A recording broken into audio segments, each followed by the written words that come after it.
E aí, o último é Alterações do Pensamento na Esquizofrenia, de Vygotsky a Poliaklov. Só beber um pouco de água. Olha o segundo que eu vou. Aqui anoiteceu já, tava de tarde, anoiteceu, eu vou ligar a luz, só um segundo aqui.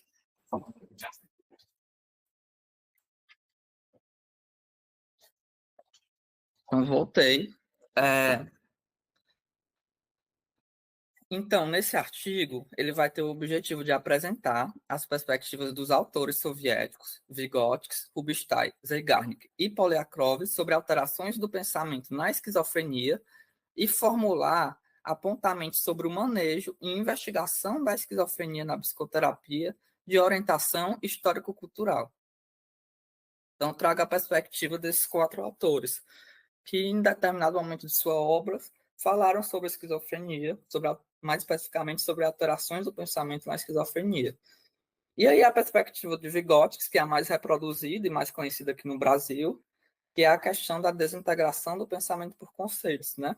Ele traz que na esquizofrenia acontece essa desintegração e a pessoa passa a operar por complexos. À medida que isso acontece também, o nível de generalização da pessoa diminui, a atividade da pessoa se torna menos mediada e mais imediata, é, e ela passa um pensamento mais concreto também, né? Não um pensamento dirigido por um princípio abstrato geral.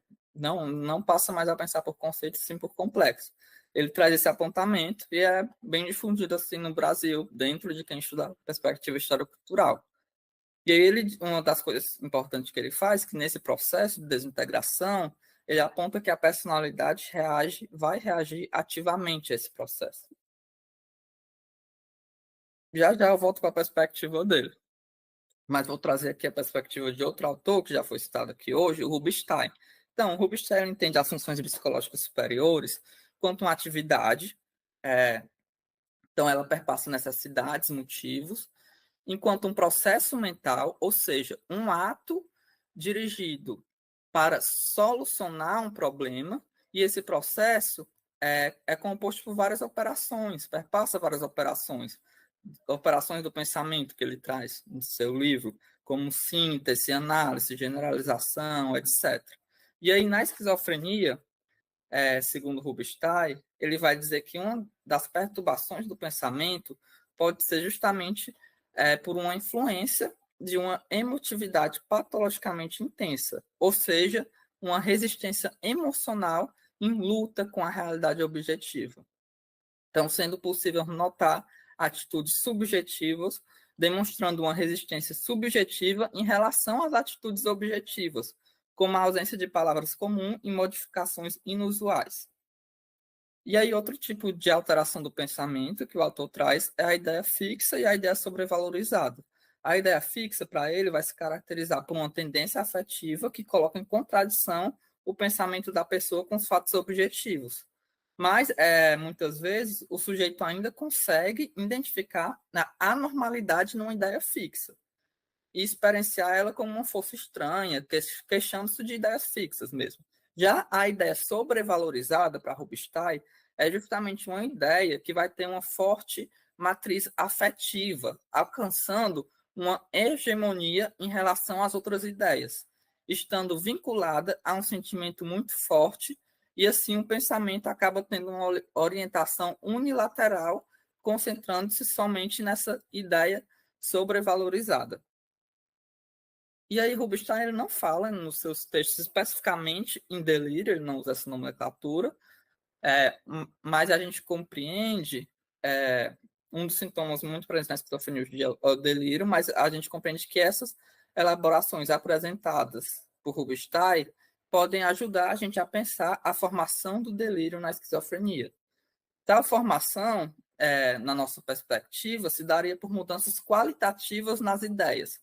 Uma ideia fixa transforma-se em uma ideia sobrevalorizada, representando uma vitória, ou seja, da tendência afetiva do pensamento sobre os fatos objetivos. E com isso, a formação do delírio, reverberando, de certa forma, uma cisão da unidade cognitiva e afetiva da consciência. E aí, outra perspectiva também de alterações do pensamento na esquizofrenia é a perspectiva da Zeigarnik, da patopsicologia. E aí, ela realizava muitos experimentos, né? Um dos experimentos realizados por Zeigarnik de classificação de objetos, um paciente com esquizofrenia formou um grupo com uma panela e um armário, justificando que os dois objetos têm um buraco. Então, classificando esses objetos em um sinal externo e insignificante, um buraco. Um buraco não é um sinal significante para a prática social, para o uso social daquele objeto.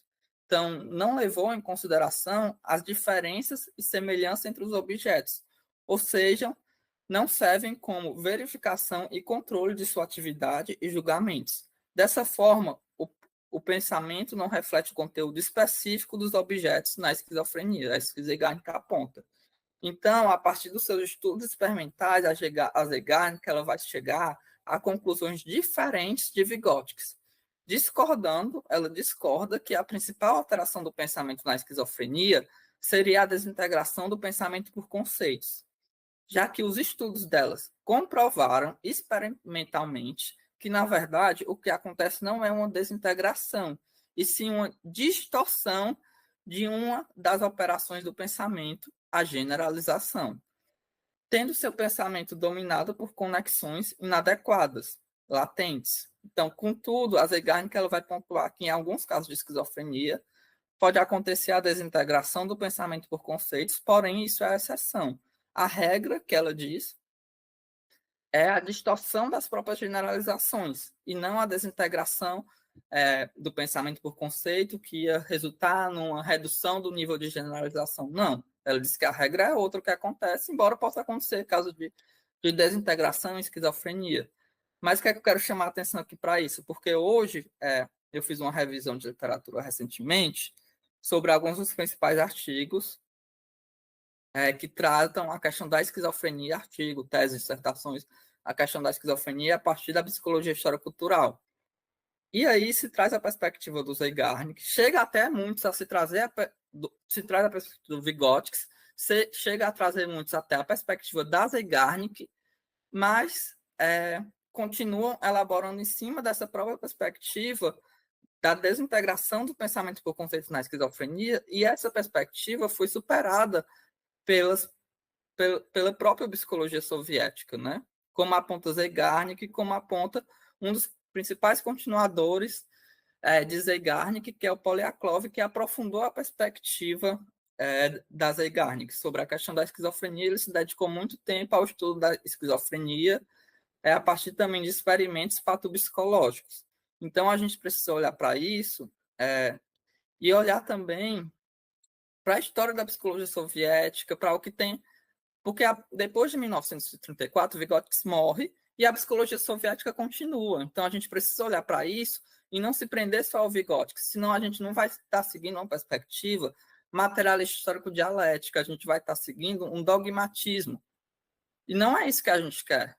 Então, a gente tem que resgatar essa perspectiva da Zeigarnik, do Poliaklov, e trabalhar em cima dela e aprofundar ela e até superar essa perspectiva. É isso que a gente tem que fazer. Não ficar igual um papagaio, replicando a perspectiva do Vygotsky de forma crítica. Você concorda com tudo que o Vygotsky falou? Não, não concordo. Eu sou marxista. Eu sou materialista histórico dialético. A gente tem que ver a parte tentando supra-assumir as coisas, superar dialeticamente as coisas. É isso que a gente tem que fazer. Senão perde o sentido da nossa própria prática social.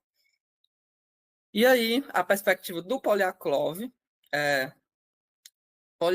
ele, como eu disse antes, ele aprofundou a perspectiva da Zeigarnik e ele averigou-se que as pessoas com esquizofrenia, ao classificar os objetos, consideravam uma quantidade maior de propriedades e características pouco importantes em comparação às pessoas sem esquizofrenia, ou seja, eles atualizavam nos objetos, quando iam resolver tarefas com base na experiência passada, características latentes do objeto, características ocultas e com pouca significância para a prática social.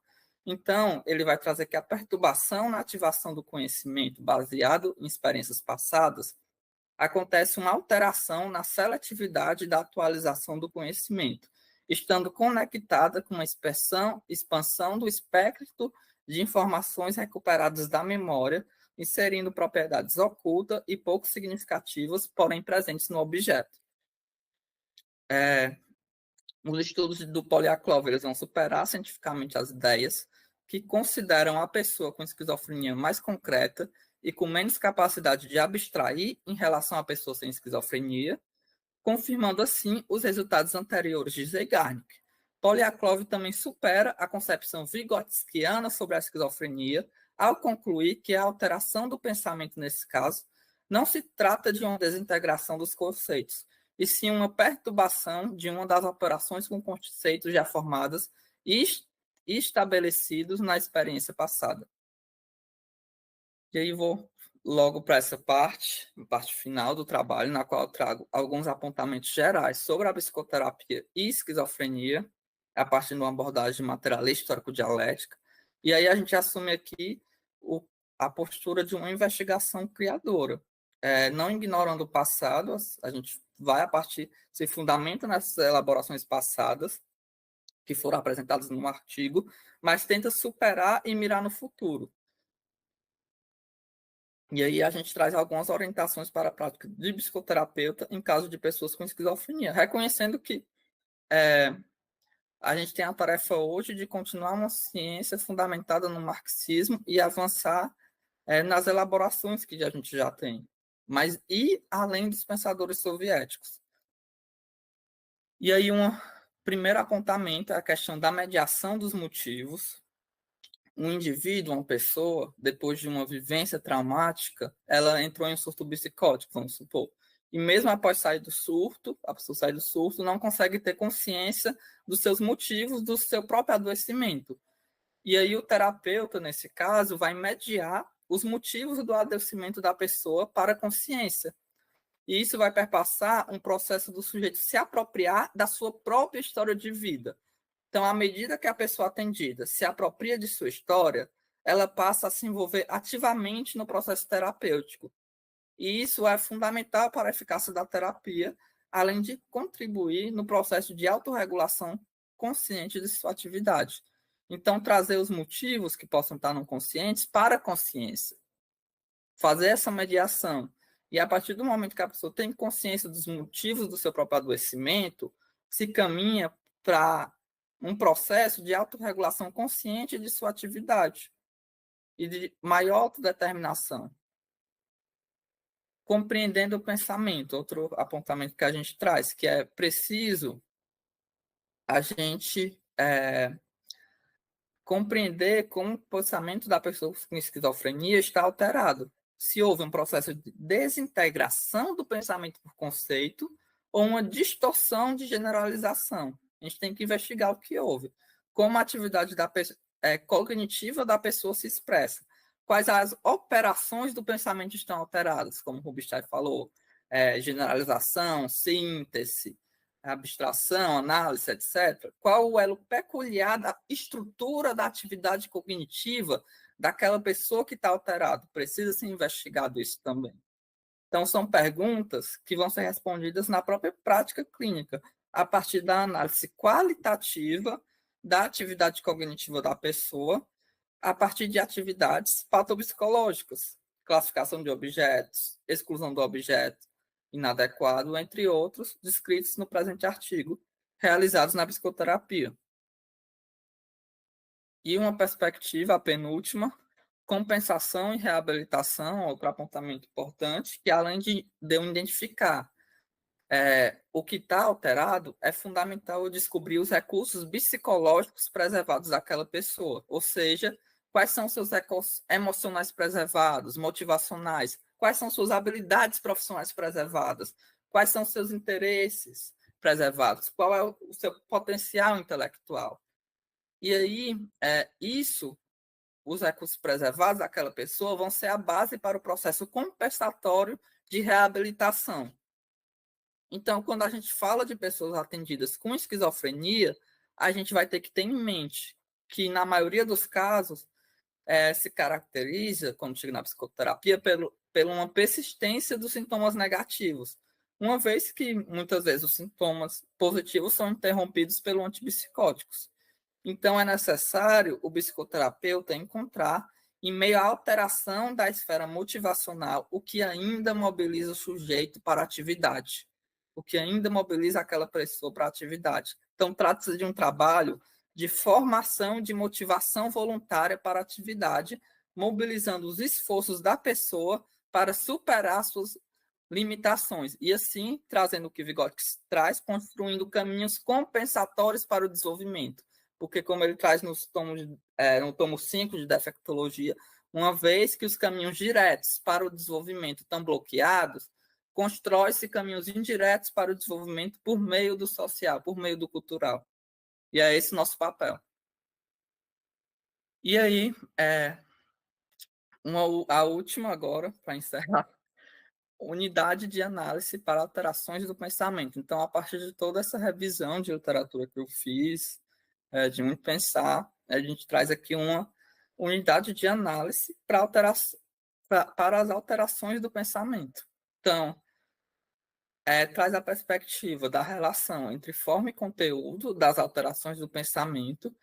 É um relacionamento indissolúvel. Toda alteração na forma muda o conteúdo, assim como o conteúdo pode mudar a forma. Então, se a gente analisar só a forma sem olhar o conteúdo, a gente cai em um reducionismo.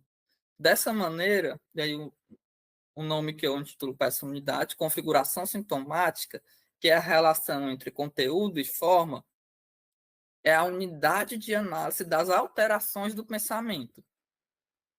E aí acreditamos que tal unidade pode ser útil para a melhor compreensão das alterações do pensamento na esquizofrenia, em psicoterapia e para futuros estudos na área. E aí, só para finalizar minha fala, eu acho que tem uma coisa que a gente não pode perder de perspectiva, né?